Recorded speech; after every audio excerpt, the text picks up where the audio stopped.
ஏன் என்னங்க இப்படி பார்த்துட்டு இருக்கீங்க? என்னடா எம்எல்ஏ ஆஃபீஸ் போய் இவ்வளோ பிரம்மாண்டமாக இருக்குன்னா, இது இந்த அரசாங்கம் உங்கள் மேலே வச்சிருக்க நம்பிக்கை, இந்த மக்கள் உங்கள் மேலே வச்சிருக்க அன்போட பிரதிபலிப்பு. சூப்பராக கெத்தாக உட்காருங்க. அது இல்ல வெற்றி,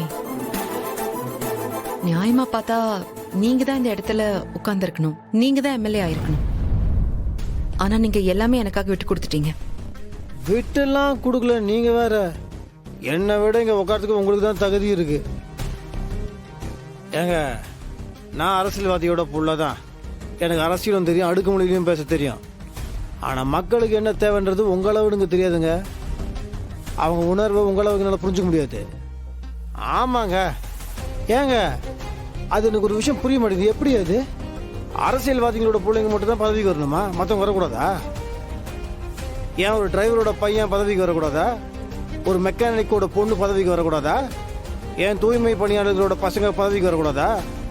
அவங்க வரணும். அவங்க தாங்க வரணும். அவங்களுக்கு தான் வருமானம் என்னன்னு தெரியும், அவங்களுக்கு தான் கஷ்டம்னா என்னன்னு தெரியும். இப்போ என்ன எடுத்துக்கோங்களேன், எங்கள் அப்பா என்ன சின்ன வயசுல ரொம்ப சொகுசாகவே வளர்த்துட்டாரு.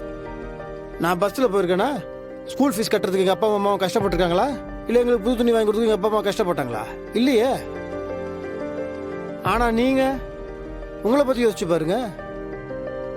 நீங்கள் ஒரு நடுத்தர குடும்பத்திலேருந்து வந்தவங்க.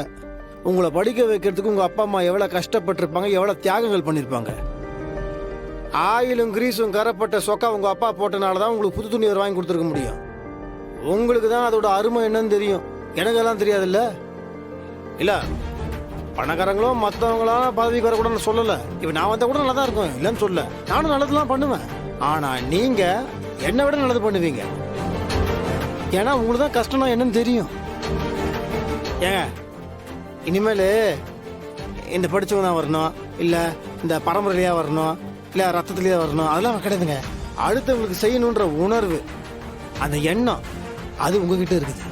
அது போதும். இனிமேல் இந்த நடுத்தரத்துல இருந்தியா இன்னும் அடிமட்டத்தில் இருக்கவங்களாம் மேலே வரணுங்க.